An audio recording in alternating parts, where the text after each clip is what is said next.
you're going to go live in about 2 seconds. Okay, Aqua, give your name and number.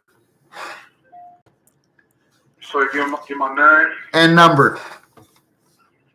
Oh man, Aqua Simmons, 313-893. What up? Okay, share a little bit about what you want the people to know about Aqua Simmons.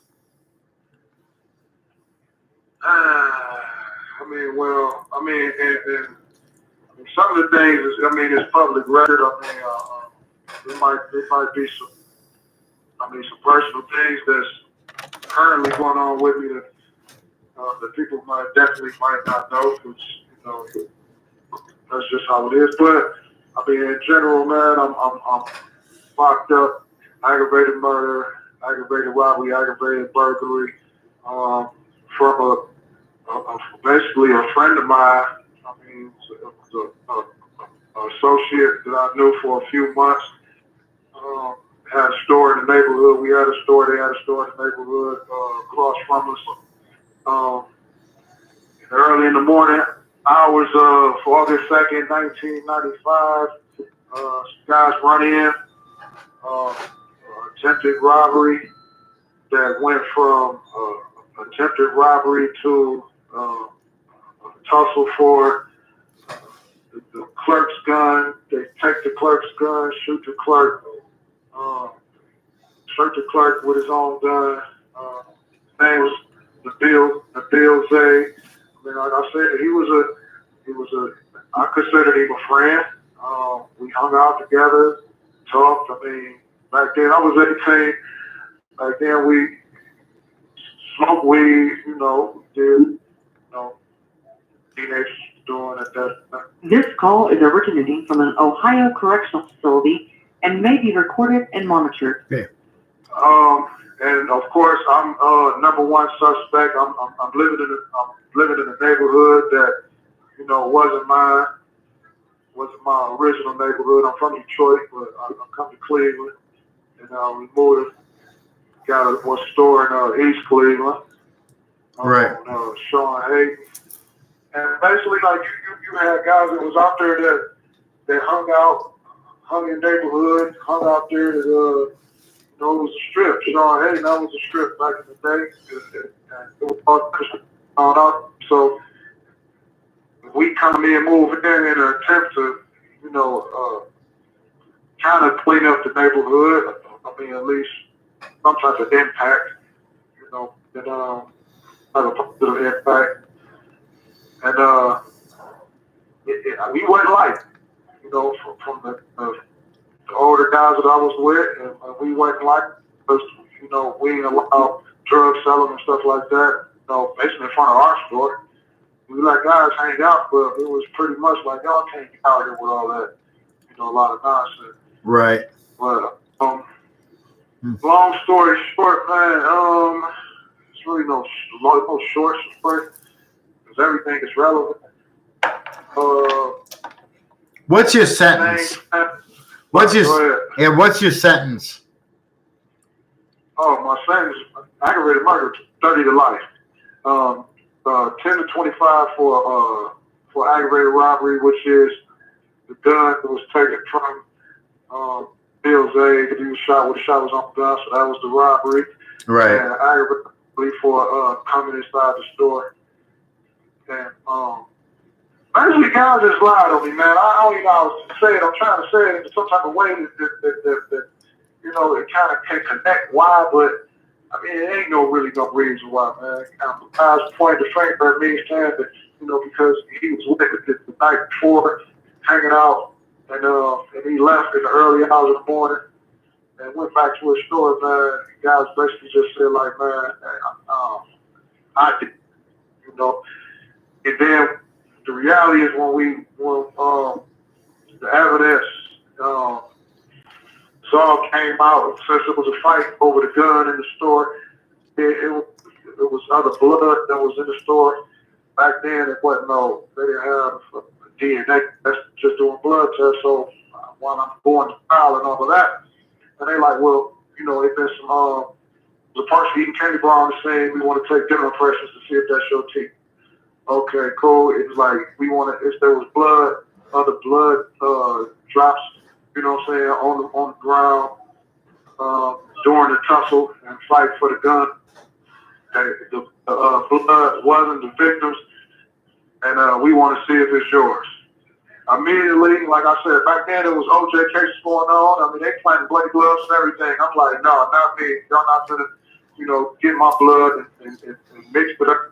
But I wouldn't do it. They took me to court, made me submit to a blood test. I refused. They come back, took me to court again. Told me, listen, you want to submit to a blood test. If you don't strap you down. I'm like, okay, whatever. Then eventually I just said, okay, forget it, I'll take the test. I took the blood test, my blood come back, it don't match. The blood that was left at the scene wasn't even my blood type. And, like I said, at that point, I'm figuring like, okay, well, they said they wanted to get the blood to see, if who's buzz. And now since it excludes me, all of a sudden, This call is originating from an Ohio correctional facility and may be recorded and monitored. The lawyer saying that he gonna bring all that up to closing arguments, but he didn't. All he said at the closing arguments was, there was no eyewitnesses, there was no physical evidence against me, there was no scientific evidence against me, but he didn't state that. But what it was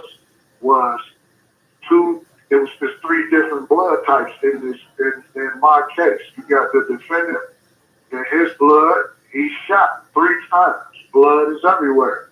And then you got some different blood from the fight, and then you got my blood. And all 3 of the blood is different. But my lawyer never said that. And the jury never heard it. So I'm going through appeals and all of that. I went through appeals, and appellate lawyer didn't bring it up.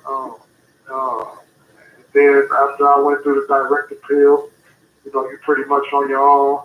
End up filing late to Supreme Court, and then once you file late, they call that a procedural default. Well, they don't have to hear your case if you file late. And I've been stuck right there ever since.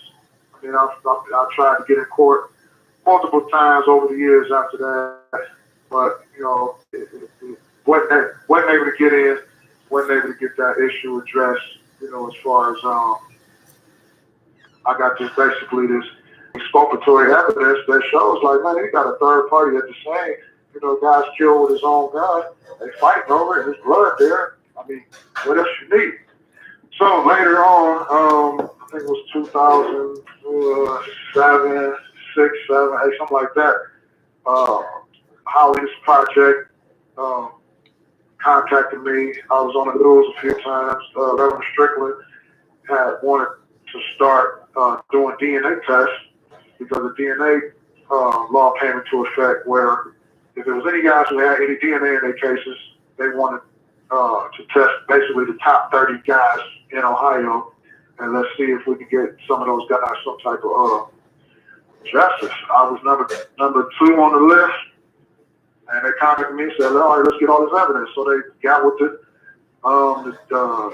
Justice Center in Cleveland, they got with the prosecutors, and they said, okay, get all the evidence together so we can test it and put the DNA. And this call is originating from an Ohio correctional facility and may be recorded and monitored.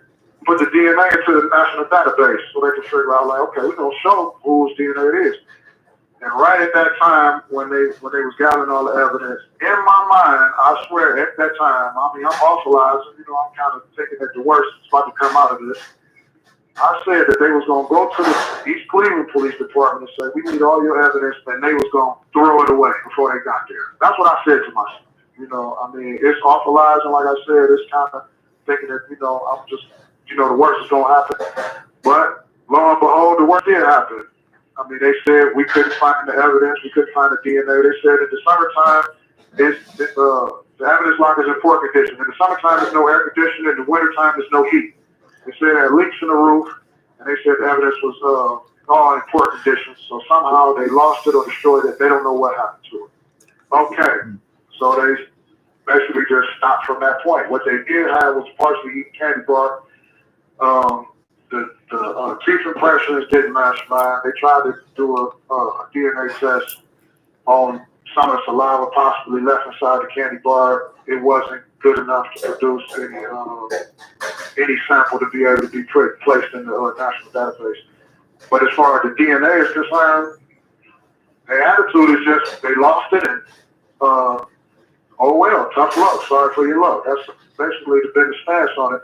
And my attitude has been, I mean, if you got exculpatory evidence that it was in the care of the prosecution, care of the county, and they lost it, I mean, that could never be my fault. You know what I'm saying? I should never be able to just be stuck inside of prison because you have evidence that you can put in 100% put place inside a national database, and it show you who that person is.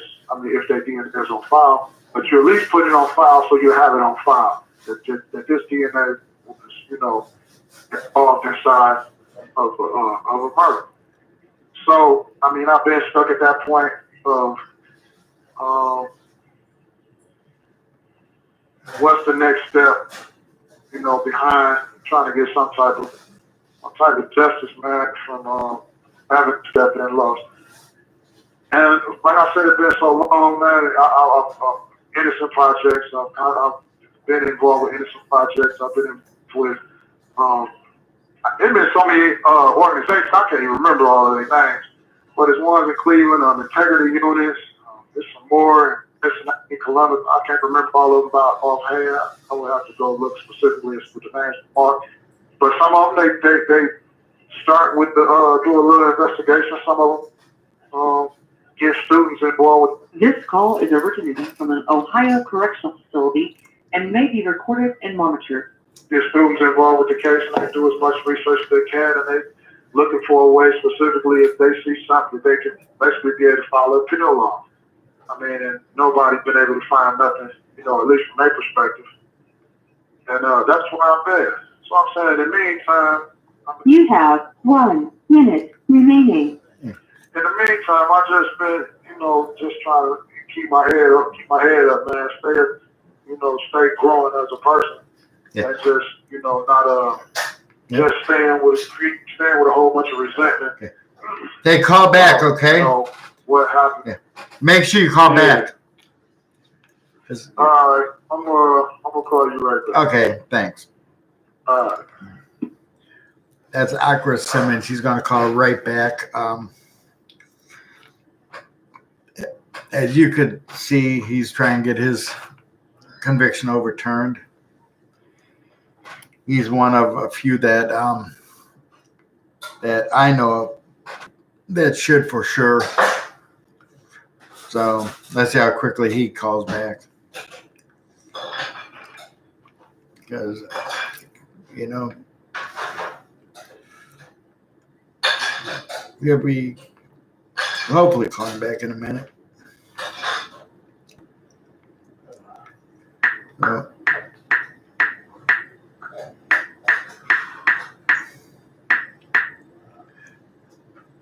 Sorry, that was me texting. I have him on the Bluetooth so that he could be heard pretty well. So, but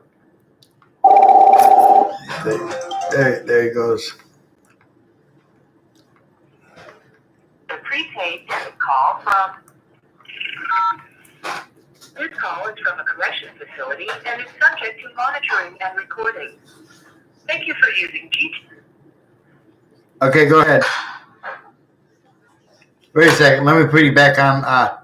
Somehow you got speaker. Wait a second. Let me. Okay, can you hear now? Yeah, I can hear you. Okay. Go ahead. You're back on. But just keep going. Yeah. All right. Yeah. Well, like I said, I just been working, man, trying to just keep going forward, man. Trying to just keep growing, man. You know, until something open up for me, man. I mean, there's been different organizations that have been still trying to get my information out there, my story out there, basically trying to see if anybody want to. Yeah. Michelle's been helping you out a lot with that too. Oh. So it's what, Key Society, what else? Fair treatment. Mm-hmm. More organizations. I mean, they just put the information out there and just see like anybody who would want to get involved and see what they can do. And just taking a look at just something. This call is originating from an Ohio correctional facility and may be recorded and monitored. On another hand, like I'm just right now, I'm at the point, I'm just like, man, I don't, it's sad when you say a person's lost hope, but it's like, I mean, our reality is like I have lost hope as far as, you know, with the legal system part. You know what I'm saying? It's just like, I don't believe that, I just don't, at this point, I mean, I'm not an attorney, so I just don't, I don't know, man. It's just hard to say that like they ain't gonna be done legally. And so I just been like, well, I mean, I'm doing the years. I'm doing the years this year, 24 and counting. You know what I'm saying? So I just feel like, I mean, I might as well just go and file the clemency and just and see what that do. You know what I'm saying? Maybe I can get, you know, get out on there, man. I'm just to the point where it's like freedom. You know what I'm saying? How do I get it? How do I obtain it?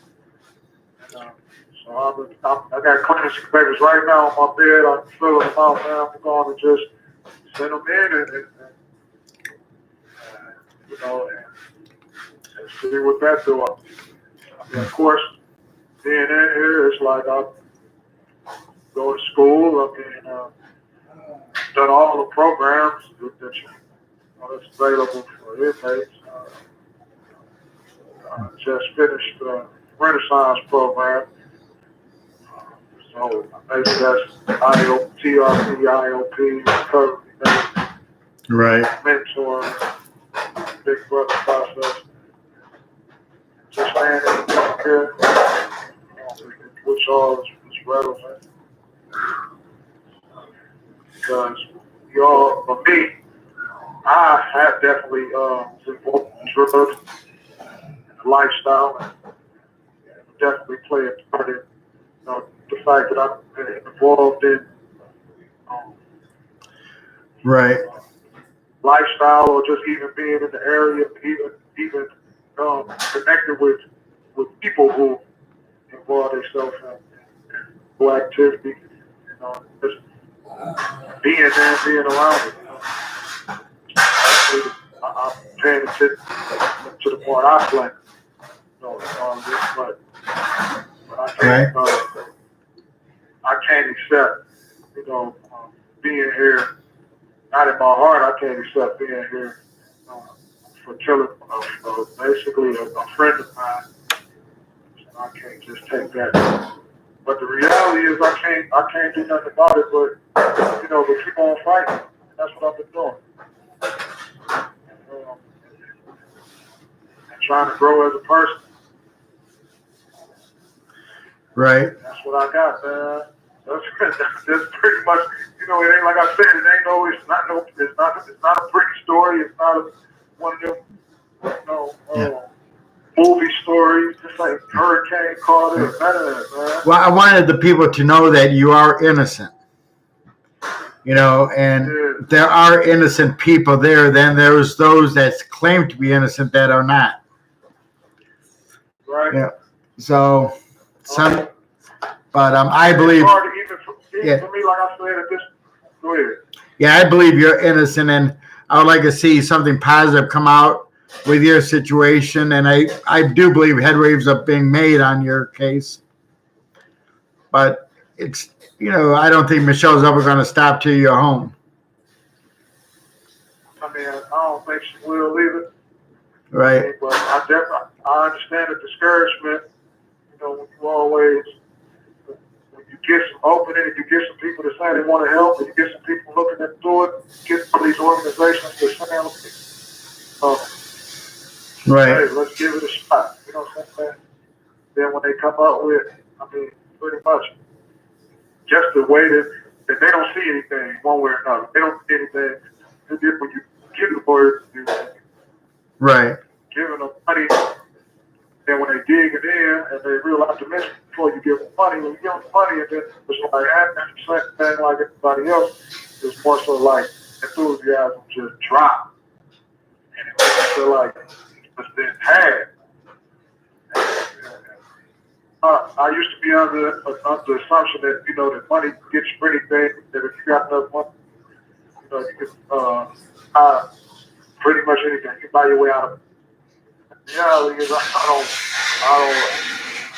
even if that's true, I don't have that type of money to pay for lawyers or Right. whatever you do with money once you get hundreds of thousands or whatever it takes. This call is originating from an Ohio correctional facility and may be recorded and monitored. $50,000 to $60,000. I'm poor. You know what I'm saying? My people, we poor. I think we're all poor, though. I think we're all poor. So, but I think something positive is going to happen, and who knows? Maybe an attorney is going to listen to this video and come forward. I mean, it can't hurt because you're going to need the assistance to get out from as many people as possible. Yes, that's one thing that I have learned is that support is the most important thing. Relationships that you're able to build is some of the most important stuff because those are the ones that's out there pounding the pavement, putting that work in, knocking on doors, and talking on your behalf. And Right. all I can say is, and I'm grateful for anybody. I'm grateful for y'all. I'm grateful for anybody who's trying to stick their out there, just dig in.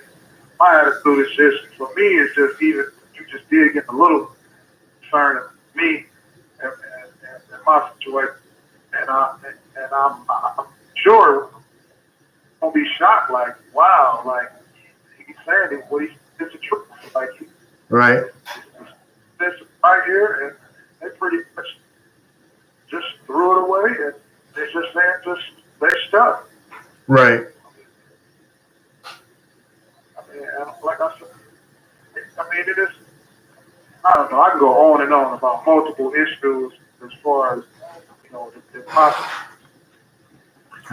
There's questions as far as getting back in court and errors and as far as sentencing, as far as where are all the paperwork, where it's free verdict forms, where all our sentence verdict forms. It's like that stuff that you end up finding out that they're supposed to have stuff when you start to kind of get paperwork, see what's going on.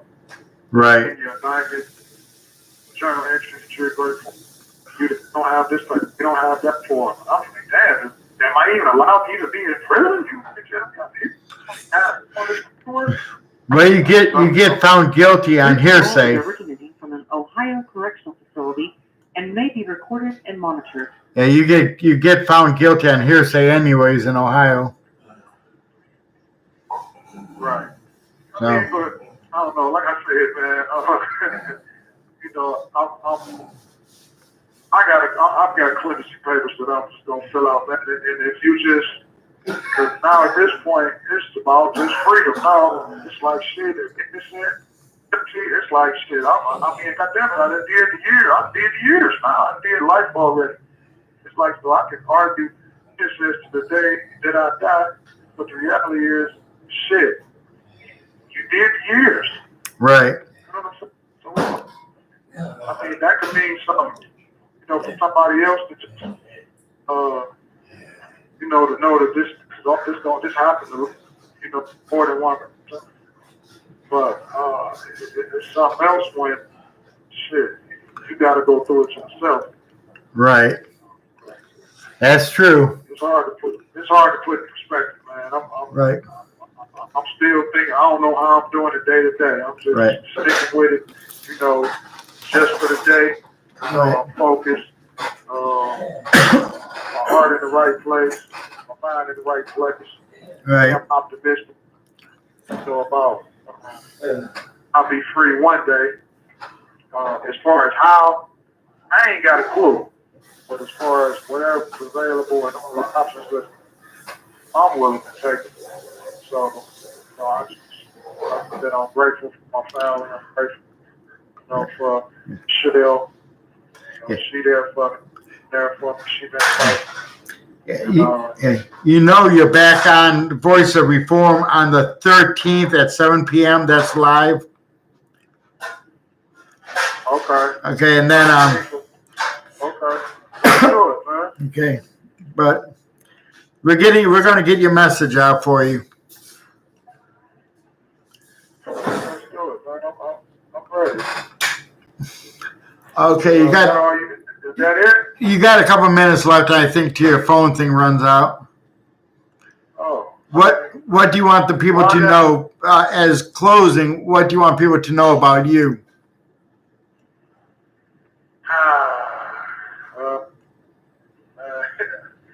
Medicine.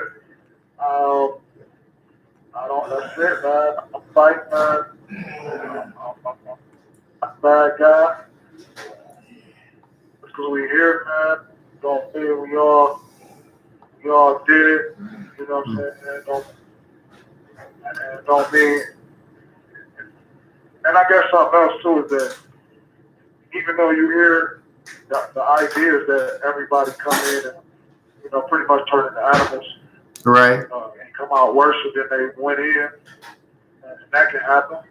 And then, but you can also try to become a better person. You know what I'm saying? Remember, there's all your character defects, all your thinking errors. This call is originating from an Ohio correctional facility and may be recorded and monitored. Knowing all your belief systems that's just so screwed up, because you live in your own way, but everybody got their own belief system out there. And if you come in here with them, you get a chance that you can sit down and figure out, what's really acceptable, what I'm saying, what's antisocial behavior and what's really acceptable, just for you, how to live with others. I mean, you got a way that you can do that. And while you're here, you don't have to just become an animal. You can keep on growing. Try to at least prepare yourself for society and become some type of medicine instead of jumping back out there and then being a sickness. Right. So that's my mentality right there. That's, you want to know something about me, that's my attitude. I'm trying to become a medicine instead of a sickness. Right. I'm just growing every day and trying to keep everything in perspective. Just for the day, one day at a You have 1 minute remaining. Yeah, one day at a time. That's it, man. That's true. Keeping it simple, man. Keeping the main thing, which is, freedom. Right. To love as possible. And now, if somebody wants to contact you, how do they do that? I mean, I'm Keys to Society, 313-893. That's why I got it. Contact James Kronenberger. Or Michelle Schimmel. Yeah. My two contact people. That's my safety net. Yeah. So, you got any help from me, please help. Right. So if you're out there, you got it in, just take a look. Just take a look. Right. Take a look. Just what you see. It's right there, black and white. Yeah. Well, we're going to have you on again on the 13th, okay, at 7 p.m. Yeah. Thank you for using GTL. That is Aqua Simmons, folks. He is a innocent man who's been fighting his case with the help of Michelle, who's the founder of Keys to Society. I should be proud that I actually got the name right.